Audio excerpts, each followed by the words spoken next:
trabajo fotográfico y etnográfico en la zona.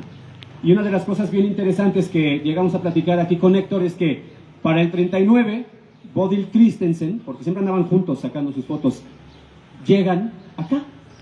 En la colección dice Santa Marta. Le comparto las fotografías a mis compañeros de aquí de la sociedad y entonces se dan a la tarea de investigar, porque esto de la investigación no nada más es uno que está en la escuela, sino que todos colaboramos, todos nos ayudamos para enriquecer la historia de estas fotos y la historia de los poblados y las regiones. Y él da con el temazcal, identifica a las personas que están en esas fotografías y llega a la conclusión de que esas fotografías de ese temazcal fueron tomadas aquí en San Sebastián.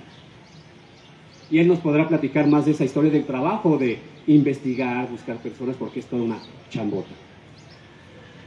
Bueno, con eso vamos a terminar con lo del temazcal.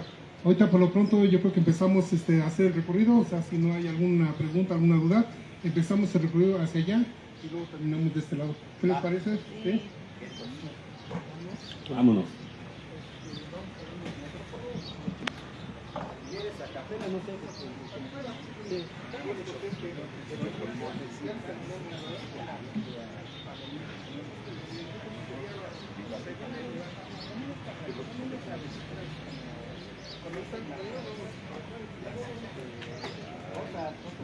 Por este lado. A ver, tú me guías.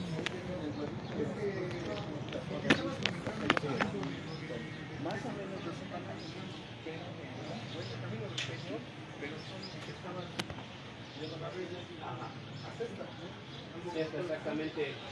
Sí, pues esta fotografía es la más, para mí, es la más emblemática de todo el trabajo de Ula Ápenes en el lago de Texcoco, porque, vean, él lo que hace es buscar esos equivalentes fotográficos, pero a la vez está incluyendo los elementos que son útiles para el etnógrafo que quiere hacer su estudio del mapa. Aquí está la famosísima red que andaban buscando, pero a diferencia de las fotografías de Christensen, que vamos a ver por ahí, una de ellas, a Christensen le ponen la red a la orilla del lago para que ella la fotografíe, así se utilizan, y meten un pato ahí para que vean cómo la red crea como una bolsa y ahí es donde se atoran las aves. Pero esta ya estaba montada para usar. Entonces es la gran diferencia entre esa fotografía de Christensen y la de Ápenes, que él sí la saca en uso. Y también aparte, una de las cosas que también hemos platicado mucho en la tesis y en otras partes es que Ápenes tenía un conocimiento de la fotografía bastante ya desarrollado y no solamente busca hacer fotografías etnográficas, sino también fotografías hasta cierto punto artísticas. Vamos a ver unas del lago de Texcoco, como él no solamente busca que quede el dato documental, sino también crear postales que queden para la inmortalidad y que nos muestren esa imagen hermosa del lago de Texcoco. ¿Otra cosa? Sí, por ejemplo, podemos ver el tipo de red que tiene. Sí, hemos conocido las redes, ¿no?, de voleibol, ¿no?, de tenis. Así las aves, empezando a clarear, tomaban vuelo, iban a ras del agua, cazando los insectos, los moscos, ¿sí? Entonces llegaba un momento que chocaban con la red y ahí se atoraban. Es el momento en donde los pescadores, bueno, los cazadores ya recogían las aves. Y así conforme iban cayendo, las estaban recogiendo.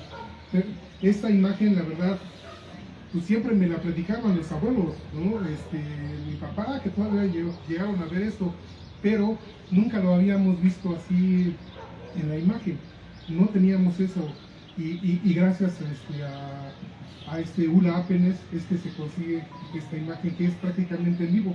Sí. Como comentan, ¿no?, las otras ya son un poquito más modeladas, ¿no? Vamos con la siguiente. Sí. Pues tomando, ¿no?, en consideración todas las que están aquí, ¿qué es lo que están tocando? Esa es la famosa red. Ajá. Con la red simple. Y aquí están acomodando los cañones para la armada. Pongo Esas son este las lado, fotos para no tapar. que tenemos, ¿sí? Y en esta otra pues ya tenemos, ¿no?, cómo van en lo que es ahorita prácticamente Ciudad Nezahualcóyotl, que tenía agua, y cómo van en su lancha, en su trajinera, y el perro, o sea, esa imagen podemos ver también aquí la Sierra de Santa Catarina. Chequen, está el Toclama o Teclamanche, está el Tecuautzin, el Borrego, y aquí tenemos este cerrito que no lo van a identificar, aquí está el Jaltep. Este cerrito, ¿no?, que ya no existe, es el Tetecón.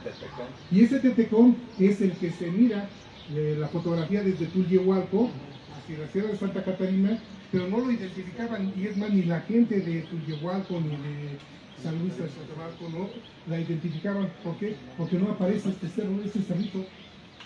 Ustedes que se lo comieron. Sí, hoy en día ya no. Sí, ya no existe. Es una mina. Pero fíjense, o sea, toda la imagen, tenemos aquí Xochitenco, Xochiaca, Chimalco, San Agustín Tlapulco, Chimalpa, la Magdalena Trípaca, o sea, y así va todo bordeando esta parte del lago, que era una como golfito, pequeño golfo, a llegar hasta San Sebastián y Santa María, ¿sí? Santiago, Santa María y Santa Cruz. O sea, aquí todos los pueblos prácticamente están ubicados. En esta otra imagen, que es en donde tenemos aquí el Tule, lo están preparando, están haciendo como un tipo de estaca, lo van a enterrar en el lecho, y aquí ¿qué creen que van a cazar? El agua. Aquí es en donde, en este tour, ya sumergido, es en donde los insectos ponían los huevecillos, y de ahí a los 10 días, por mucho, ya sacan y obtienen el agua. Vamos con las siguientes, ya, vamos avanzando. Tenemos también fotografías de este lado, pero ahorita si quieres.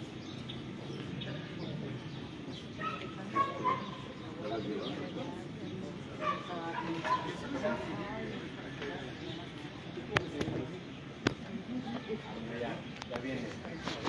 La poderosa nos sigue. Si no hacía viva voz, o sea, no hay problema, ¿no? Ahí sí da.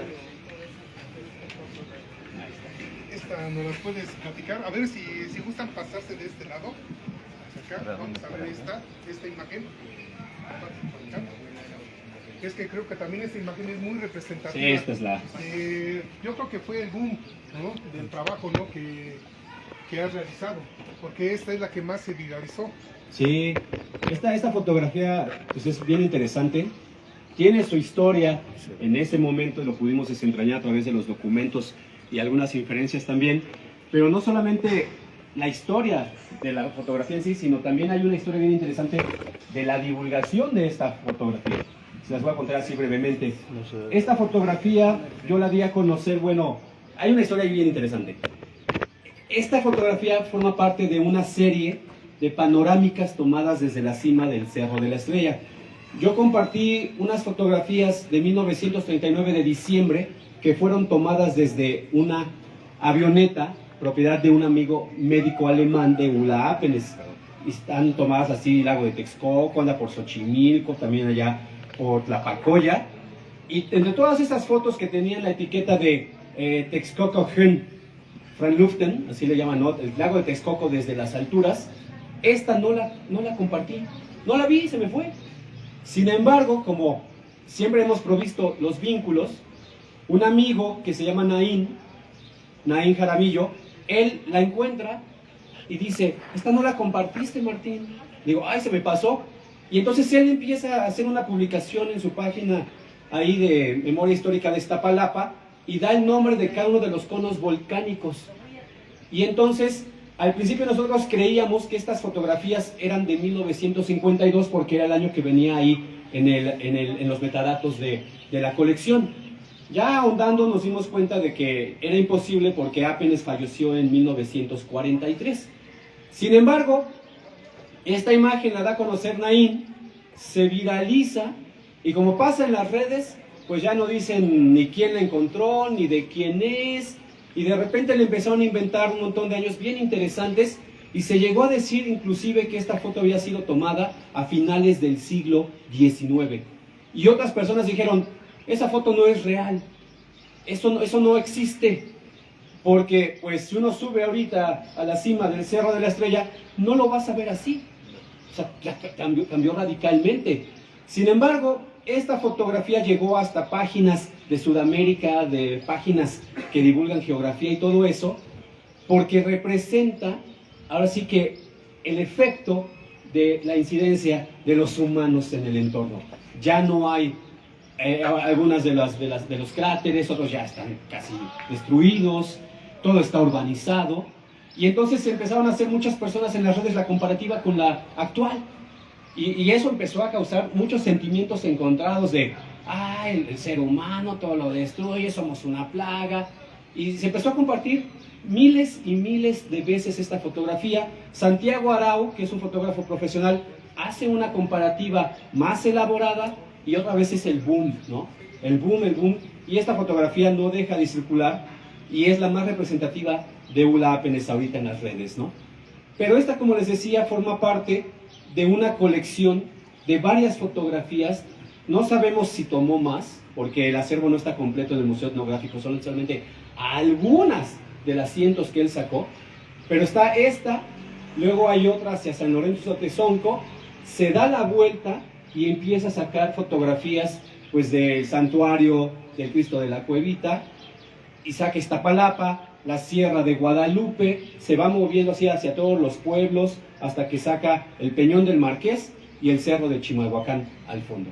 Y precisamente ahí en esa foto todavía se alcanzan a apreciar, la que saca así rumbo al Peñón, se alcanzan a apreciar las tres cimas que tenía el Peñón, ¿sí? O sea, la parte más alta, Tepepolco, luego el Moctezuma en la parte del medio, y la parte que está hacia el sur era el Morelos. Las tres cimas se alcanzan a apreciar. Ahorita esta la vamos a ver en otra imagen que tenemos ahí adelante. Pero miren, queremos que chequen cómo está el Yagualisti, que es la parte que pertenecía en ese entonces a la hacienda de San Nicolás, hacia dónde está apuntando el cráter. Luego, obviamente, empiezan a consumirlo por este lado y el cráter parece que está volteado. Aquí está viendo hacia el oriente, pero terminó viendo hacia el poniente. Ahorita ya prácticamente no existe, ¿no? El Jaltepec también ya lo están destruyendo, y el Tetecón, del cerro que estábamos hablando hace rato. Aquí todavía aparece el Cuitlaxcoche, el Mazatepec y el Tecuauhtzin, obviamente el Totlama, ahí al fondo. Aquí también apreciamos que no se ve lo que es la calzada Ermita Iztapalapa, así el trazo como lo conocemos, sino era el camino real que venía de Coatepec hacia Mexicalcingo, hacia la ermita de Mexicalcingo. Aquí todavía se alcanza a apreciar también el camino que iba a San Lorenzo y el camino de San Francisco, que atravesaba aquí en medio de estas dos cumbres, que es por donde precisamente entró Hernán Cortés. Esta foto es muy simbólica y la verdad muy representativa. Como comenta el compañero Santiago Arau, tomó una fotografía comparativa, y la verdad en un día claro, y se alcanzan a apreciar también las cumbres. O sea, aquí no se ve muy bien, pero está la Mujer Romina, el Iztaccíhuatl y está el Popocatépetl. Entonces, al compararlas, vemos, ¿no? Pues todo lo que ha pasado de fines de 1930 a la actualidad, cómo pues, se ha invadido toda esa área que antes estaba totalmente despoblada. Pero continuamos en la siguiente.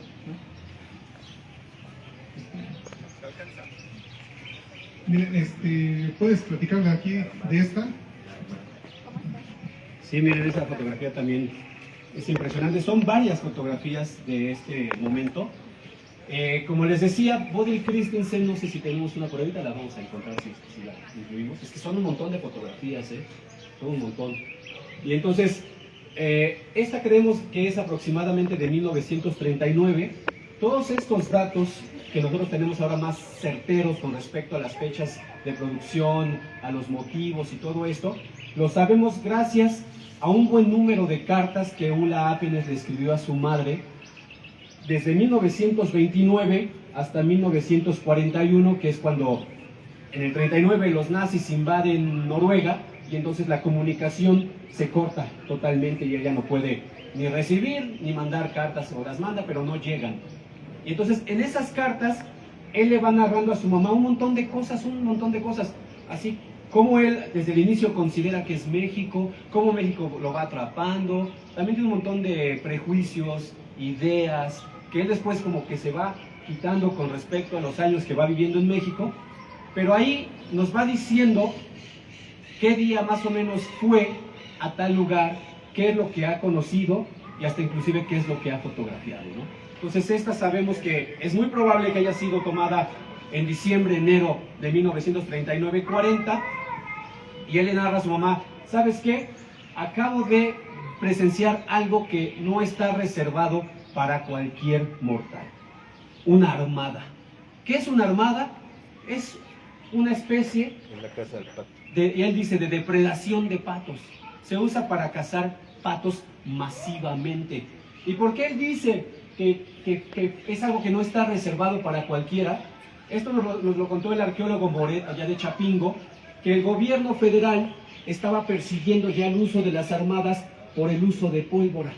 Porque ustedes saben pues que se acabó la revolución, todavía estuvo la guerra cristera, y entonces el gobierno tiene como que cierto miedo, cierta renuencia a que las personas de los pueblos tengan pólvora y produzcan pólvora, ¿no? Entonces la armada es uno de esos claros ejemplos, y nos dice el arqueólogo Moret que ya se estaba persiguiendo el uso de la armada y que entonces ellos tenían que tramitar permisos, que a veces no se los daban, y aparte ponían el pretexto de que se estaban acabando los patos por culpa de los pobladores de los pueblos.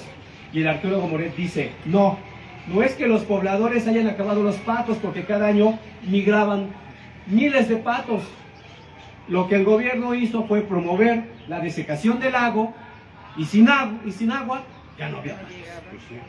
Y entonces, y aquí precisamente estamos viendo esta fotografía bien interesante, en donde estamos viendo cómo están instalando esta armada que tiene esta forma de abanico para que salga el tiro, nos dice don Tomás Jiménez de Chimalhuacán, al unísono, ¿no? Al mismo tiempo. Y allá en las fotos que vimos al inicio, vieron un personaje que tiene una especie como de palo. Ese es el detonador, que jala y activa todos los detonadores que están ahí en cada una de esas. Bueno, son como varios acá. Van teniendo así, con unos aquí, acá. Me contaban las personas allá de Atenco, me parece, si no mal recuerdo, que cada 25 cañones ponían un detonador, si no mal recuerdo. Y entonces una de las cosas interesantes es que también en este caso Ulalapélez está presenciando el uso de la armada. O sea, lamentablemente no tenemos fotografías en donde veamos a toda la gente recogiendo los patos o el momento en el que se disparó. No sabemos si Apélez sacó esas fotografías. Es probable, pero como les decía, no tenemos todas las fotografías de acceso público y no sabemos dónde están las demás. Héctor, ¿qué más? Bueno, vamos a continuar. Uno de los insumos importantes que se necesita para poder detonar aquí los cañones de la armada es la pólvora. Y aquí, en esta parte de la zona del lago de Texcoco, era una zona salobre que tenía mucha sal, mucha salinidad, era muy alcalino. Entonces el tequesquite siempre ha sido un producto muy socorrido. Desde tiempos de la conquista se utilizaba, y es más, mucho antes se utilizaba, porque con eso es con lo que se hacía la nixtamalización originalmente. La sosa en sí es el tequesquite, ¿no? Pero ¿para qué también sirve? Pues también sirve porque con el azufre y con el carbón, ¿sí?, molidos y mezclados, ¿sí?, uniformemente se obtiene la pólvora. Entonces, aquí esta zona de Chimalhuacán y de aquí del oriente del Valle de México siempre se llegó a producir pólvora, siempre había pólvora. Entonces por eso el recelo, ¿no?, del gobierno, porque siempre han visto la forma de que no esté uno armado, de que no esté uno preparado, ¿no?, ante cualquier evento. Y vamos a ver las siguientes imágenes. Héctor, si me permites, sí. Una observación al respecto con esto. ¿Qué es lo que sucede? Cuando se hacían estas armadas, se acomodaban, algo bien importante, la inclinación que tenían, no a ras de agua, sino un poquito elevado, como a 15 grados aproximadamente. ¿Con qué finalidad? La finalidad era que como los patos o las aves estaban en el agua, nadando, pues, comiendo y demás, el mosco básicamente, entonces al activar el detonador, cuando ya había una buena cantidad de aves, se activaba el detonador y las aves volaban. Al tener esta inclinación, el disparo era hacia arriba y las aves caían. Entonces después procedía la recolección de todas las aves que caían. Y nos dice don Tomás que había un personaje al que llamaban el guardapatos, que era como que estaba así al pendiente y que él hacía una seña así con su sombrero, y que al momento en que los patos, que les echaban también maíz para que estuvieran comiendo ahí, veían la señal, los patos se levantaban y era cuando se activaba, cuando los empezaron a agarrar en el pleno vuelo. Y que si eran un buen de patos. Bueno, sí, lo que menciona el profesor Javier, aquí en donde ponían la armada era un tratel, un montículo que realizaban así de tierra, de cenizas, que acomodaban arriba de los tules, hacían como un tipo de islote. Y ahí es en donde acomodaban las armadas, acomodaban las escopetas, los cañones. Al unísono, sueltan el cañonazo, pero antes levantaba el sombrero, ¿sí? A la hora que levantan el sombrero, era la señal, porque en ese momento tenían que cargar el cañón y las mismas aves volaban. Entonces, precisamente era para que fuera más eficaz, ¿no? Y mataban la mayor cantidad de aves. ¿Sí? Algunas caían ahí cerca, otras decían, ¿no?, que caían mucho, muy retirado. Entonces, había otras personas así, a lo lejos, unos 2 kilómetros hacia lo lejos, que se dedicaban a estar recogiendo las aves para el aprovechamiento, ¿no? También utilizaban a los perros para también había perros que estaban así. Esos un animales comentario. no se los comían, los colectaban. Un comentario. Miren, yo soy el cronista de Santa Marta y ahí me han platicado señores ya muy antiguos, inclusive unos ya murieron, que aquí en el Peñón, de aquel ladito donde ahora está el monumento a Cabeza de Juárez, ahí era la laguna del Escapil, bueno, parte, ¿no? Y ahí era un lugar muy socorrido para poner armadas. ¿Por qué? Porque había mucho quelite. Entonces el pato como que persigue la semillita del quelite. Ajá, aparte de lo que ya dijeron los compañeros, que a veces con maíz se suplía la semilla del quelite. Y ahí ponía muchas armadas. Ya van varias personas que me platican, ¿sí? Era un lugar, porque digamos los de Iztacalco, ellos dicen, no, allá nada más pescábamos, pero donde ponían armadas era en un lugar más abierto, ajá, por lo peligroso que resulta a veces de la gente que transita luego. Ajá. Bueno, esa zona de allá del poniente hacia el Iztapil, ¿sí? De aquel lado hay una colonia que nosotros conocemos, es la colonia Tepalcates. Y esa colonia Tepalcates se llama así porque precisamente para hacer los trateles, los montículos, utilizaban la ceniza y también los restos del barro, de las ollas, de las cazuelas, ¿sí? Las apachurraban, las presionaban y las compactaban ahí en esos montículos. Así era como hacían los trateles. Precisamente era también pues muy utilizado para las armadas. No nada más aquí, sino también de aquel lado de Chimalhuacán, del lado del Peñón. Y una vez nos comentó Eladio Medina, que iban hacia Pantitlán, que es en donde había más aves, y es compañero de allá de Santa Marta. El maestro Calixto Rosas Vázquez, bienvenido y gracias, ¿no? Estamos en la siguiente. Miren, bueno, vamos viendo una vez aquí, esta es la parte ya seca, ya no había tanta agua, ¿sí? Nada más alcanzan a ver algunos montículos de piedra, pero había varios canales que comunicaban la zona de Chimalhuacán, ¿sí?, hacia el centro. Una de ellas es lo que conocemos ahorita como el Bordo.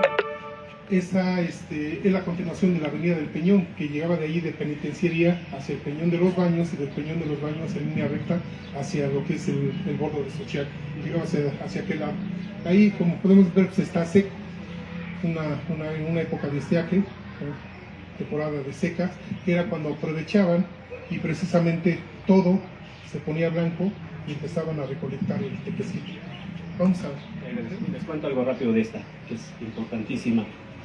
Esta fotografía es en la zona arqueológica del Tepalcate, al norte de Chimalhuacán. Entonces, Ula Apenes también se interesó no solamente por estas cuestiones etnográficas, sino también por la cuestión arqueológica. Básicamente, él encuentra 2 asentamientos antiguos en Chimalhuacán. Y el decir encuentra es un término no apropiado, porque él no los descubre. Por ejemplo, allá, ahorita vamos a pasar por ahí, pero está la fotografía de la serpiente famosa de Pochotes, allá en Chimalhuacán. Él se topa con esta serpiente porque las personas de Chimalhuacán le dicen, oiga, a usted le interesan todas estas cosas de lo antiguo, porque resulta que están rascando un drenaje ahí en la plaza y sacan el aro de juego de pelota que ahora está en ese museo de Pochotes, y entonces Apenes iba con su mejor amigo, otro noruego que se llama Helge, que trabaja para otra empresa sueca que es SKF, y le dice, seguro si siguen rascando por aquí van a encontrar otro igual, porque siempre eran dos, y que las personas, como ellos ya hablaban español, y que las personas del pueblo lo escuchaban y le dijeron, ¿a usted le gustan las cosas antiguas? Oh, pues sí, más o menos. Pues venga, lo que pasa es que nosotros ahí en el cerro, pues agarramos piedras para construir el palacio municipal, y ahí hay unas cosas, ¿no? Y entonces va con las personas y empieza a ver que hay vestigios de una zona arqueológica, y entonces se regresa a la Ciudad de México, le pregunta a su maestro Alfonso Caso, a Marquina, que es el jefe de departamentos, del departamento de arqueología y todo este rollo, y entonces dice, no, pues no tenemos ningún registro de que en Chimalhuacán haya una zona arqueológica, no tenemos nada de eso, estamos hablando de que es apenas como que el momento clímax de la arqueología en México, estamos hablando de 1938, y entonces le dice a Alfonso Caso, pues ten esta carta, ve con las autoridades y pues ve a investigar, ¿no? A ver qué. Y entonces él ya se comunica con las personas, con el presidente, y entonces lleva a otras personas con unas palas y empiezan a rascar ahí hasta que encuentran esa serpiente. Y entonces también le dicen, bueno, también hay otras piedras para allá abajo, ¿no? ¿Quiere ir a verlas? Vamos. Y entonces empieza a ver todo esto y él dice, no, dice, esto era todo un asentamiento, voy a rascar. Y entonces estos resultados él los lleva a un encuentro de americanistas ahí en el Palacio de Bellas Artes en 1939, y él da a conocer el pasado prehispánico de Chimalhuacán al mundo. Pero yo siempre lo he dejado muy en claro que Hula Apenes no fue el descubridor de estos sitios. Las personas de los pueblos ya los conocían, pero pues ellos no le encontraban, ahora sí que uso práctico a todo esto, y le dijeron, y él fue el vínculo entre el pasado de estos lugares y el conocimiento científico. Pero aquí una de las cosas también bien hermosas que vamos a ver es, Hula Apenes, al mismo tiempo que está registrando estos vestigios arqueológicos, está registrando el estado del lago de Texcoco.